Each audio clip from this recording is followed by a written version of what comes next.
নিম্ন আদালতের রায়কে চ্যালেঞ্জ কুলতলির ছোট্ট উমার ধর্ষণ খুনে ফাঁসির সাজাপ্রাপ্ত মুস্তাকিন সর্দার দ্বারস্থ হল হাইকোর্টে। সাজা কমানোর আর্জি জানিয়ে করা মামলা গ্রহণ করল হাইকোর্ট। চলতি সপ্তাহেই শুনানির সম্ভাবনা।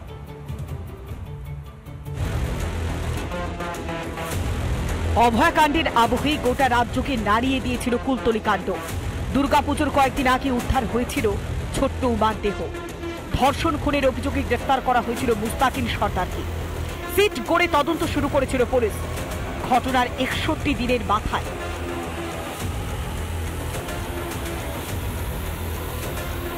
মুস্তাকিন সর্দারকে দোষী সাব্যস্ত করেছিল ব্যারাকপুর পক্সো আদালত। ধর্ষণ খুনে হয় ফাঁসির সাজা। সেই রায়কে চ্যালেঞ্জ জানিয়ে এবার হাইকোর্টের দ্বারস্থ হল সাজাপ্রাপ্ত আসামি। যে কনভিকশনটা দেওয়া হয়েছে ডেথ সেন্টেন্স মুস্তাকিন সর্দারের উপরে, সেই বিচার প্রক্রিয়াটা হয়েছিল অতি দ্রুত। ৩১ দিনের মধ্যে তার বিচার প্রক্রিয়া শেষ করে তাকে ফাঁসির সাজা শোনানো হয়েছে। এই ৩১ দিনের মধ্যে ৩৬টা সাক্ষীকে এক্সামিন করেছে। তারপরে মুস্তাকিন সর্দারকেও এক্সামিন করা হয়েছে অ্যাজ অ্যান অ্যাকিউজড। তো তার পরে জাজমেন্ট দিয়েছে। এই জাজমেন্টটাকে পড়ে দেখছি এর অনেক ল্যাকুইনা আছে। মুস্তাকিনের আইনজীবীর আরো দাবি, যে আদালতে বিচার চলেছে আদতে বিচার করার এখতিয়ার ছিল না সেই আদালতে। যে কোর্ট ওর বিচারটা করেছে সেই কোর্টের বিচার করার কোনো এখতিয়ারই নেই, কেননা এর স্কুল সার্টিফিকেট থেকে প্রতীয়মান এ হচ্ছে জুভেনাইল। ১৭ বছর ৬ মাস বয়স স্কুল সার্টিফিকেটে আছে। তো সেই ১৭ বছর ৬ মাস বয়সের যে জুভেনাইল, তার বিচার হবে জুভেনাইল কোর্টে। এখানে স্পেশাল জাজ পক্সো কোর্ট তার বিচার প্রক্রিয়া করলো, তার বয়সটাকে কনসিডারই করলো না। মুস্তাকিনের আবেদন গ্রহণ করেছে হাইকোর্ট। শুনানির সম্ভাবনা চলতি সপ্তাহে। রিপাবলিক বাংলা। হেলাবাড়ির দলে নাম লেখালো কসবা। বাম আমলে তৈরি রাজডাঙ্গার ৫তলা ফ্ল্যাট নিঃশ্বাস ফেলছে পাশের বাড়ির গায়ে। আতঙ্কিত আবাসিকরা খুঁজছেন পরিত্রাণের রাস্তা, কিন্তু সাহায্যের হাত বাড়াবে কে, সেই উত্তর নেই তাদের কাছে। বাম আমলে তৈরি রাজডাঙ্গার বহুতল শপিং তৈরির সময় নাকি কাঁপছিল এই বহুতলটি। তৎকালীন তৃণমূল কাউন্সিলরের পাত্তা দেয়নি, এমনটাই অভিযোগ এলাকাবাসীর।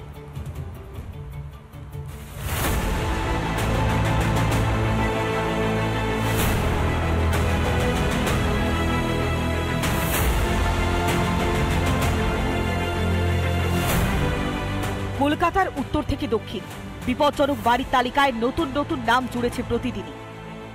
এবার কসবায় নামি শপিং মলের পেছনে হেলে পড়া বাড়ির হদিশ। রাজডাঙ্গায় এই যে G+4 অর্থাৎ ৫তলা বাড়িটি, সেই বাড়িটি চোখে দেখলেই বোঝা যাচ্ছে বাড়িটি হেলে রয়েছে।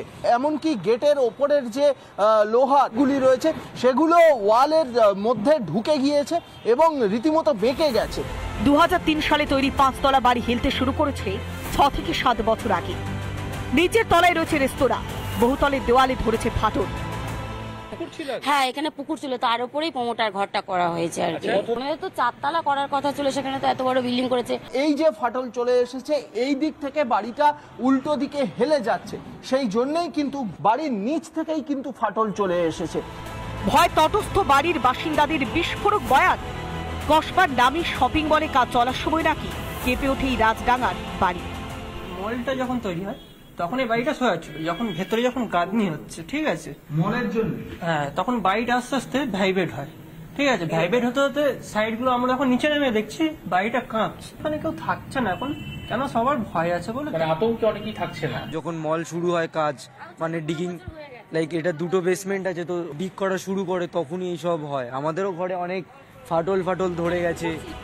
যেহেতু বাম জমানায় তৈরি বাড়ি, তাই সে বিষয়ে নাকি কিছুই বলতে পারবেন না পুরসভার ১০৭ নম্বর ওয়ার্ডের তৃণমূল কাউন্সিলর লিপিকা মান্না। বাম ও তৃণমূল জমানা দোষারোপ খেলার মাসুল গুনতে হচ্ছে সাধারণ মানুষকে। তো বাম জামানা বললেই হলো তৃণমূলের জামানা হয়েছে। জামানা চেঞ্জ করে লাভ নেই, নিজেদের ভুল কাজটা স্বীকার করতে হবে তাদের। তারা অন্যের ঘাড়ে দিয়ে চালালে পারবে না। আমরাও এটা জানার পরে আমাদের কর্পোরেশন, আমাদের সময়তেও আমরা এটা অ্যাকশন নিয়েছি। যতই দায়মুক্ত হওয়ার চেষ্টা করুক তৃণমূল, দুর্নীতির ভারী মমতার সরকার এবং মানুষের ভবিষ্যৎ হেলে পড়েছে, এমনটাই মন্তব্য করল বিজেপি। যেভাবে একটা বিল্ডিং বানাতে গেলে অবৈধ জমিকে বৈধ করে দেওয়ার খেলা চলে কর্পোরেশন থেকে, মেয়র এবং কাউন্সিলররা কি ঘুমন? আমাদের এখানে এক একজন কাউন্সিলরের পয়সা দেখলে আপনার মাথা খারাপ হয়ে যাবে, সবার মাথা খারাপ হয়ে যাবে। কি করে আসে? তারা স্কোয়ার ফুটে পয়সা নেন। কসবা রাজডাঙ্গার বহুতল যেন ইতালির হেলানো মিনার। টাকা দিয়ে বাড়ি কিনেও শান্তি নেই। প্রমোটারের মোটা টাকা পকেটে ঢুকলেই চুপ পুলিশ প্রশাসন। মূল্যহীন সাধারণ মানুষের প্রাণ। সৈকত পালের রিপোর্ট, রিপাবলিক বাংলা। জীবনের সব সঞ্চয় দিয়ে বাড়ি কিনেছেন, কিন্তু সেই বাড়ি নাকি হেলে পড়েছে। একটু একটু করে সাজানো বাড়ি আজ হয়ে উঠেছে প্রাণহানির কারণ। তপসিয়া তিলজলার মানুষগুলো যেন চোখের সামনে দেখতে পাচ্ছেন আসন্ন বিপদ। তপসিয়ার লোকনাথ বোস গার্ডেনে এই বাড়িটি হেলা বাড়ি, দীর্ঘ কয়েক বছর ধরে হেলা রয়েছে। পরিস্থিতি এমন, একটু দূর থেকে দেখলে বাড়ির গ্রাউন্ড ফ্লোরের এই যে ওয়াল, সেই ওয়ালটি সামনের দিকে হেলে পড়েছে। গোটা বাংলা জুড়ে যেন হেলে পড়া বাড়ির মিছিল। তপসিয়ায় ফের মিলল হেলে পড়া বাড়ির হদিশ। বহুতলের কার্নিসেও ফাটল ধরেছে। চারতলা বাড়ি যেন বিপদের আখড়া। পুলিশ থেকে প্রশাসন সকলেই নাকি টাকা খেয়েছেন, যার ফলে বেআইনিভাবে তৈরি হয়েছে তপসিয়ার এই বহুতল। আতঙ্কের মধ্যে ক্ষোভ উগড়ে দিয়ে বললেন বিপজ্জনক বাড়ির এক বাসিন্দা। পুরো ফোরে লোকনাথ বোস গার্ডেন ইলিগাল, প্রমোটাররা আছে, টাকা দিচ্ছে, থানা পুলিশ সবাইকে দিচ্ছে। একদিকে নির্মীয়মান বহুতল, অন্যদিকে আর একটি বাড়ি। দুই বাড়ির দূরত্ব খুব একটা বেশি নয়। এই বাড়ি অর্থাৎ যে বাড়িটি হেলে রয়েছে, সেই বাড়ির ছাদ থেকে আমি এখান থেকে পাশের বাড়ির ছাদে রীতিমতো হাত পেয়ে যাচ্ছি। শেষ পোর্শনে চলে আসব, তখন কিন্তু সেই গ্যাপটা আস্তে আস্তে বেড়ে যাচ্ছে। শুধু তপসিয়া নয়, তিলজলাতেও হেলে পড়েছে তিনটি ফ্ল্যাট। জানালা দিয়ে হাত বাড়ালেই নাগাল পাওয়া যাবে আরেকটি বাড়ির। তিলজলার মসজিদ বাড়ি লেনে আবারও হেলে পড়েছে বাড়ি। 3টে বাড়ি এই মুহূর্তে রিস্কে। এই বাড়িটি এবং ঠিক তার পাশে এই বাড়িটির সঙ্গে এই বাড়িটি, অর্থাৎ আমার ডান দিকের যে বাড়িটি রয়েছে তার মাথা একেবারে প্লাস্টার করে দেওয়া হয়েছে। মাথায় মাথায় ঠেকাঠেকি দুটি বাড়ি, সিমেন্ট দিয়ে প্লাস্টার করে জুড়ে দেওয়া হয়েছে দুটি বাড়ির মাথা। যে কোনো সময় বড়সড় বিপদের আশঙ্কা।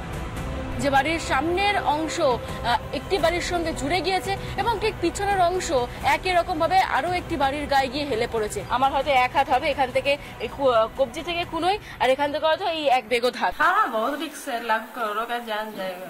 हाँ, 2 महीना से हिल गया।